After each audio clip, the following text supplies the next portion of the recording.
बोलिए सतगुरुदेव भगवान की जय, उमापति महादेव की जय, सियापति रामचंद्र भगवान की जय।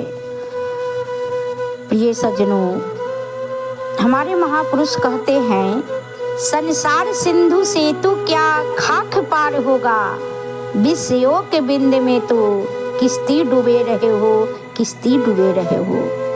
प्यारे, कोई बिरले ही ऐसे होते हैं जो इस संसार सिंधु से निकल पाते हैं, अपना जीवन संभाल लेते हैं।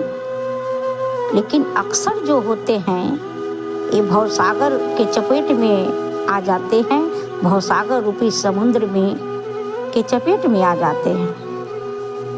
जो सतगुरु के बताए हुए जो रास्ते पे चला, साधना सुमिरन सेवा किया, वो तो भवसागर रूपी समुद्र से पार हो गया। लेकिन जो ये केवल संसारी बन करके रह गया, वो खाक पार होगा, वो पार नहीं हो सकता है। और सब चाहता है, ऐसी बात नहीं है, सब चाहता है कि हम परमात्मा को पालें। कोई नहीं चाहता है कि हम ईश्वर से अलग हो जाए, सब चाहता है। लेकिन सब संतों के बताए हुए रास्ता पर चलना नहीं चाहता है, सब संतों के शरणागत नहीं होता है, सब सतगुरु की शरण में नहीं आ जाता है। सब चाहता है, मेहनत करना कोई नहीं चाहेगा, लेकिन फल चाहेगा कि हमको फल मिल जाए, लेकिन मेहनत नहीं कर पाए। जब तक संसार में ही देखिए ना, 8 घंटा 10 घंटा 12 घंटा मेहनत करता है मनुष्य, तो कुछ सांसारिक जीवन में वो अपना जीवन यापन करता है और कमाता है, तो उसे पैसा मिलता है, मेहनत का फल मिला। बिना मेहनत किए हुए तो कोई देता नहीं है। इसी चलते इसीलिए कहा गया है कि अध्यात्म में भी मानसिक मेहनत और संतों की शरणागत। रामचरित्र मानस में ये जो नवधा भक्ति में राम जी प्रथम भक्ति में माता शिवरी को सुनाए हैं, प्रथम भक्ति संतन कर संगा। ये पहला चरण ही संतों की संगत है। पहला अगर हम उस ईश्वर के तरफ बढ़ने के लिए अगर सोच भी रहे हैं कि मेरा ईश्वर हो जाए, वह परमात्मा से मिलन हो जाए, वह परम पिता मेरे असल पिता कौन है और असल पिता के पास हम पहुँचे, तो इसके लिए प्रथम भक्ति संतन कर संगा। और उस संतों की शरणागत होकर के और संतों की वाणी से जो वह अमृत जो निकल रहा है कथा, जो संतों की सत्संग जो वाणी, वह शिष्य के लिए सर्वोपरि है। वो सर्वोपरि है। वह गुरु के शरणागत होकर के जो गुरु से निकला हुआ मुख से वो निकला हुआ वो वाणी शिष्य के लिए अमृत है। प्यारे,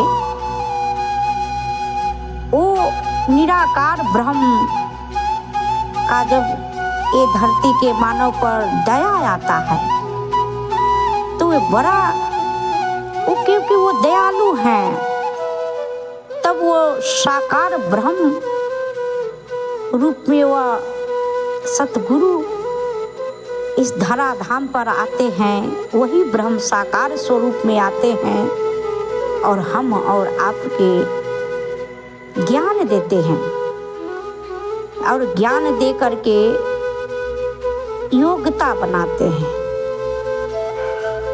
लेकिन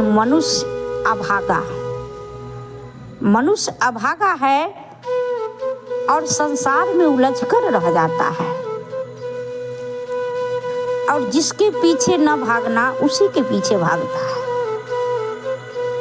अनमोल श्वास तेरे पापों में जा रहे हैं, रत्नों के छोर कंकर और कांच ढो रहे हैं, कांच ढो रहे हैं। ये अनमोल जो श्वास मिला है ये कहाँ लगा रहे हैं?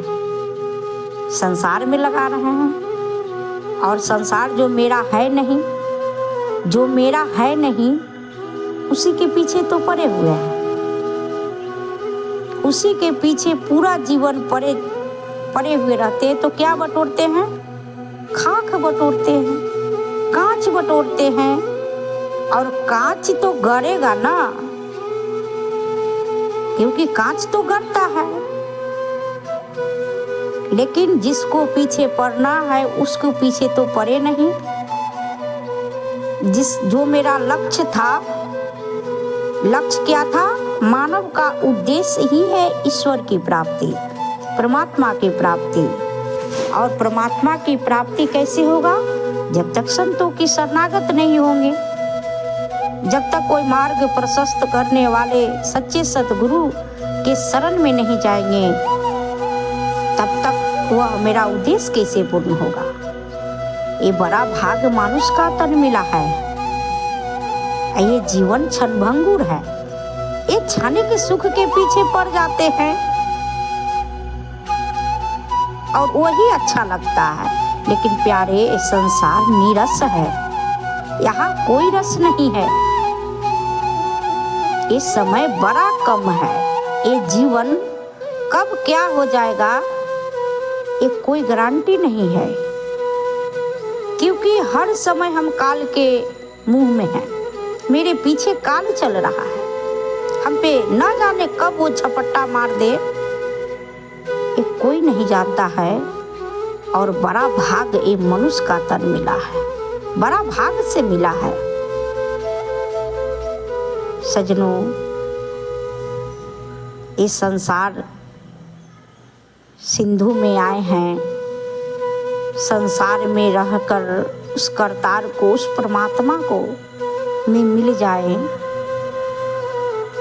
संसार में हैं लेकिन अपने भीतर संसार के ना रखें, अपने भीतर संसार को नहीं रखें, क्योंकि जिसको जगह है उसी को रहने दीजिए, उसी को रहने दीजिए। पता है प्यारे, 84 लाख मंजिल तय करके आए हैं। ये 84 लाख मंजिल तय करके आए हैं। और जिस घर के ढूंढे हैं ना, वो घर को खो मत देना। उस घर को में रह करके उस ईश्वर को, परमात्मा को, अपना सच्चा प्रेमी को जान लेना है।